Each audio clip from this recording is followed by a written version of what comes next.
ஆடிப்பூரத்தன்று அம்பாளுக்கு வளையல் சாத்துவதன் தாத்பரியம் என்ன? ஒரு சமயம் பெரிய ஆழ்வார் ஆண்டாள கூட்டிண்டு யாத்திரைக்கு போறார். அப்ப துவாபர யுகத்துடைய முடிவாகவும் கலியுகத்துடைய ஆரம்பம் ஒரு சந்திப்பா இருந்தது. அதனால நல்ல வைப்ரேஷன் இருந்தது. மதுரா, கோகுலம், பிருந்தாவனம்னு எல்லாத்துலயும் பகவான தரிசனம் பண்றா. போற வழியில இருக்கிற அத்தனை திவ்ய தேசத்தையும் தரிசனம் பண்ணிட்டே போறா. ஒவ்வொரு இடத்துலயும் பகவான பார்த்து பிரமிச்சு போறா ஆண்டாள். அந்த அழகுல ஏன் கண்ணனையே காதல் பண்ணக்கூடாதுன்ற அளவுக்கு அவளுக்கு பக்தி வர்றது. யாத்திரை முடிஞ்சு ஸ்ரீவில்லிபுத்தூருக்கே வரா. ஏன்னா அங்கதான் பெரிய ஆழ்வார் வட்டபத்திர சாயிக்கு கைங்கரியம் பண்ணிட்டு இருக்கார்.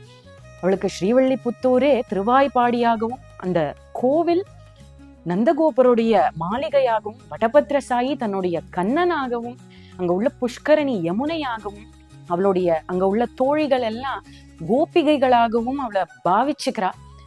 ஒவ்வொரு நாள் 30 நாளும் அந்த யமுனையில ஸ்நானம் பண்ணி திருப்பாவை பாடுறா. ஓங்கி உலகளந்த உத்தமன் பேர் பாடி நாங்கள் நம் பாவைக்கு சாற்று நீராடினாள். தீங்கின்றி நாடெல்லாம் திங்கள் மும்மாறி பெய்து ஓங்க பெரும் சென்னல் ஒடுகையலூகல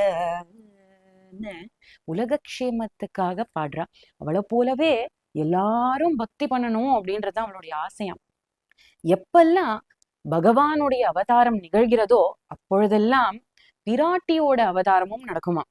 அப்படிதான் பெரியாழ்வார்க்கு அவருடைய நந்தவனத்துல துளசி மாடத்துக்கு அருகே அயோனிஜயா திருவாடிப்பூர திருநாள் அன்று ஆண்டாள் தோன்றுகிறாள். ஆண்டாளை போல நம்ம ஒவ்வொருவரும் காதலோட பகவானுக்கு பக்தி பண்ணணும். இன்னைக்கு இன்னொரு சிறப்பு என்னன்னா, எல்லா கோவில்கள்லயும் அம்பாளுக்கு வளையல் காப்பு, வளையல் அலங்காரம்னு நடக்கும். அது என்ன வளையலால அலங்காரம் அப்படின்னா, வளையல்ங்கிறது ஒரு காப்பு மாதிரியாம். ஒவ்வொரு பெண்ணும் சக்தி. உலகத்துல உள்ள ஒவ்வொரு பெண் ரூபத்துக்குள்ளயும் அம்பாள் இருக்கிறாள் அப்படின்னு தேவி மகாத்மியத்துல குறிப்பிட்டிருக்கு.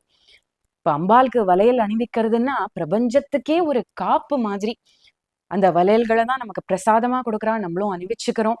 அப்ப அது ஒரு ரக்ஷையா இருக்கு நமக்கு.